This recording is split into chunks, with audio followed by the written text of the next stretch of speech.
Being able to identify unique characteristics of a flower is an important tool in identifying a plant name.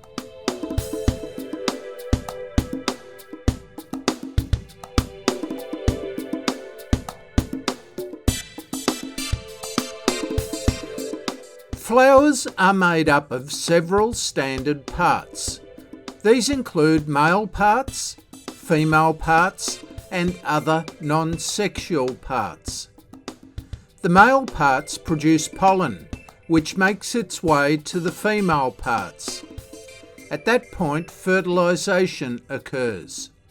The female part then grows to produce fruit that contains seeds.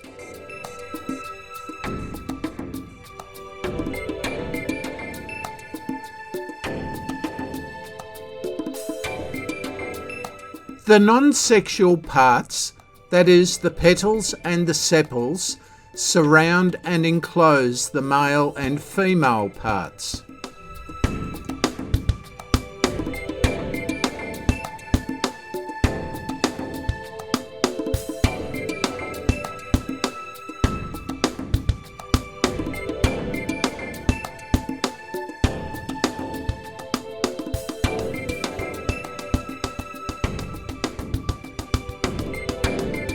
The male parts of a flower include a long, thin filament with a swollen section on its top called an anther.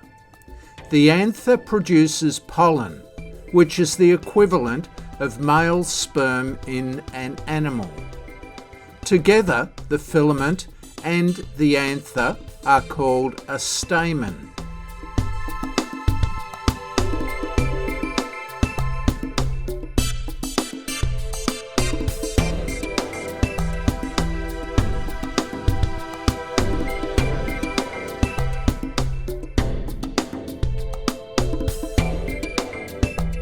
The female section of a flower consists of a section at the bottom, usually swollen, which is called the ovary.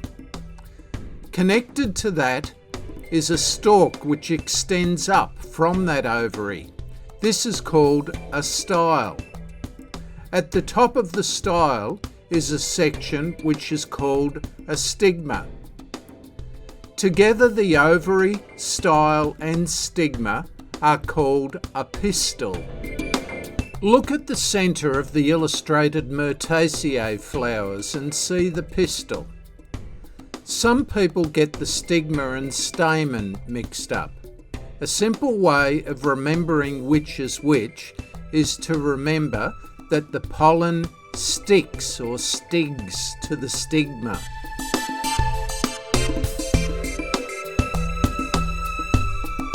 Pollen moves from the anther to the stigma, takes hold, then grows down to the ovary where it fertilizes egg cells. Once fertilized, the ovary grows to produce a fruit, and the egg cells grow into seeds.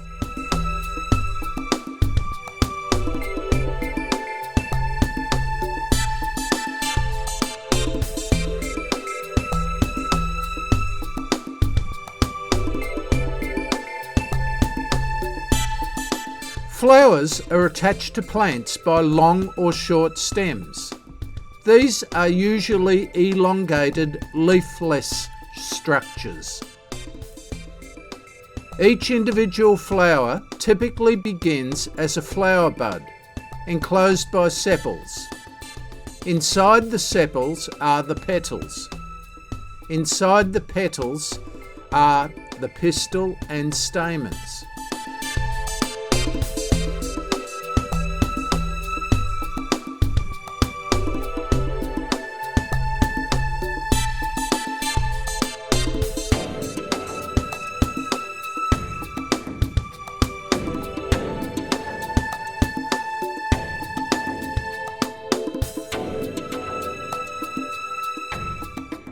In some flowers, The non-sexual parts that encompass the pistils and stamens are not clearly differentiated into either sepals or petals. In such cases, we call these petal and sepal-like parts tepals.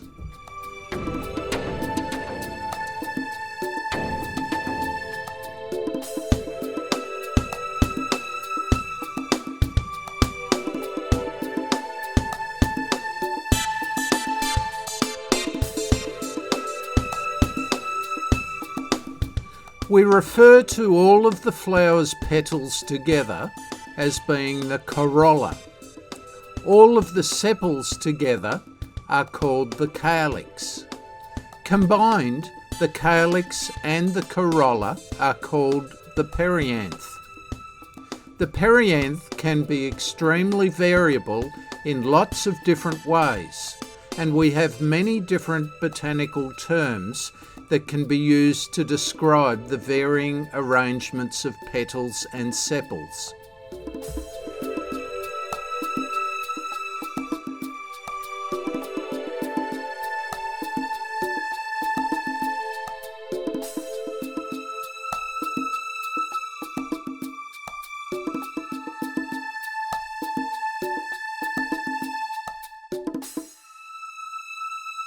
Some flower stalks only carry a single flower.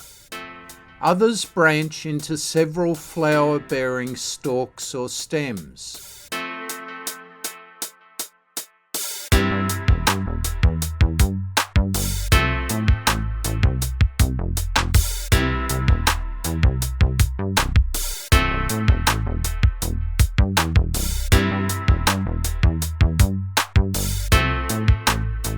When the stalk branches, it will be called a scape up until where the branching starts.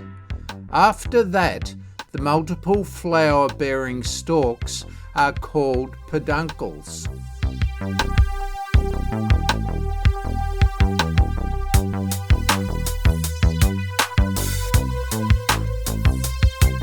When there is no branching, the whole flower stalk may be called a scape. The whole flower stalk on this pink tulip is a scape. This is not the case with the branched flower stalk on the red cestrum.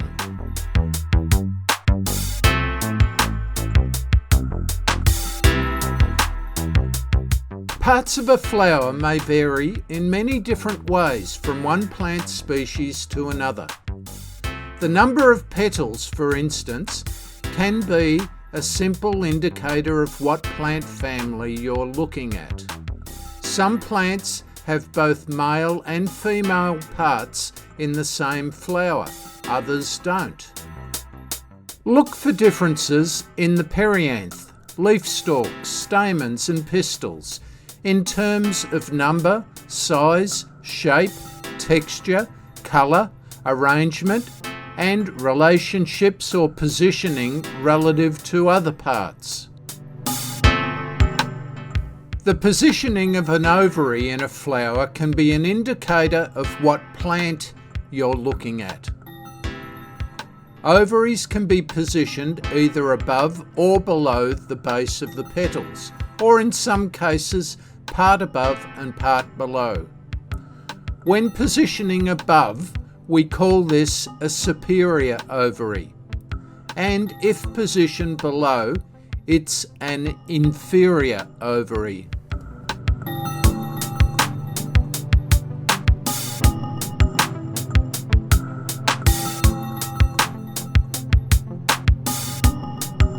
In some cases, the size and shape of petals is uniform. All the petals are the same, while in others the petals vary in appearance. Petals or sepals can be separate to each other, split to the base, or they might be joined, partially or fully, even fused so much that they create a tube. Become observant of such fine details in a flower, and you will become increasingly better at differentiating between plants.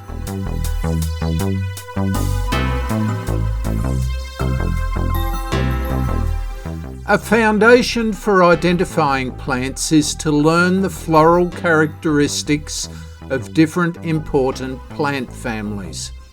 When you can see a flower and know its plant family, you will immediately and vastly have narrowed down the possibilities, and that will help you name the plant which you're looking at.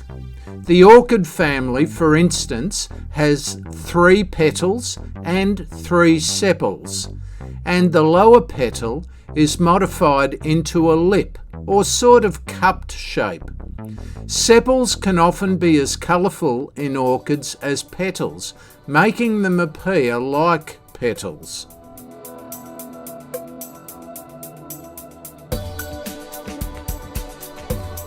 Consider the Asteraceae family.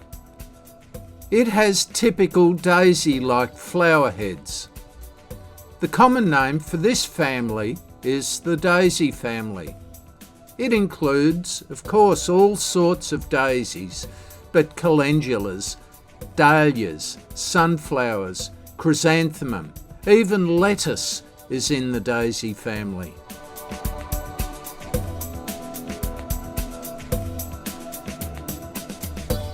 Asteraceae, or daisy flower heads, are composed of many individual flowers. Each is called a floret, and it contains its own floral parts.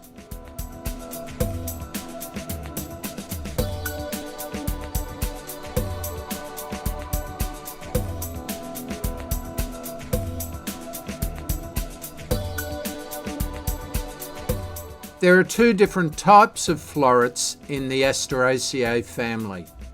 If you pull the flower apart, you will find lots of disc florets in the centre, and then these are surrounded by ray florets on the outside.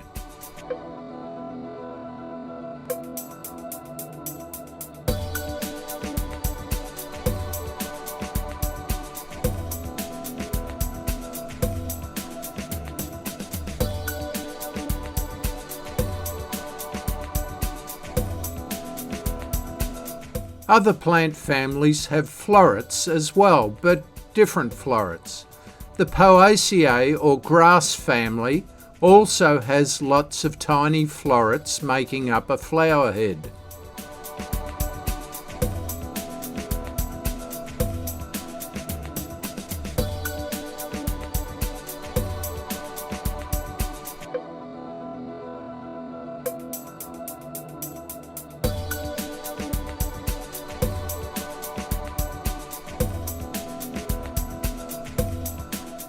Plant families tend to have a set number of floral parts. Rose family flowers have 5 petals, or groups of 5. A simple Rosaceae flower may have only 5 petals, but some plants in this family have a second or multiple groups of 5 petals, superimposed over the inner 5. Plants that have many rows of petals or groups of petals are often called doubles.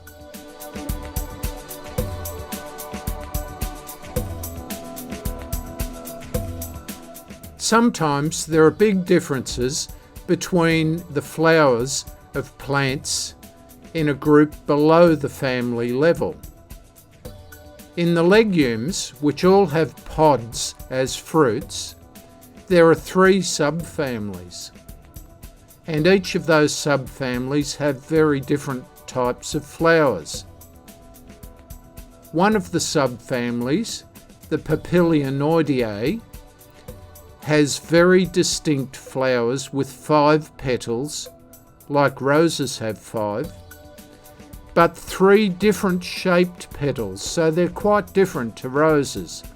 The unique arrangement and shapes of these petals makes these plants quickly identifiable.